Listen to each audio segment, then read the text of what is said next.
നാട്ടിൽ നിന്ന് വരുമ്പോ ഒരു പോത്തിനെ ഒന്നായിട്ട് കൊണ്ടുവന്ന കേട്ടോ. എങ്ങനെയുണ്ട് ഷാനുക്ക?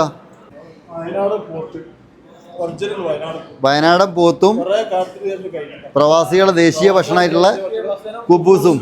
അടിപൊളി. എങ്ങനെയുണ്ട് സംഭവം? എങ്ങനെയുണ്ട്? സെറ്റാണോ?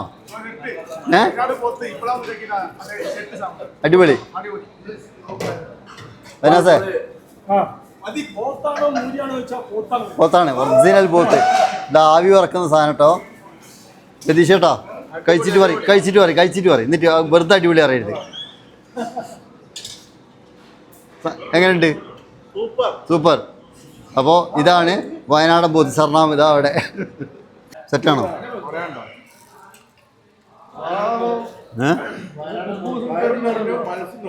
വയറും നിറഞ്ഞ് മനസ്സും നിറഞ്ഞ്.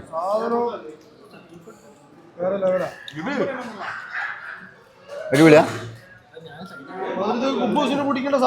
തീർന്ന് നൈസ് പത്തിരി കിട്ടണം.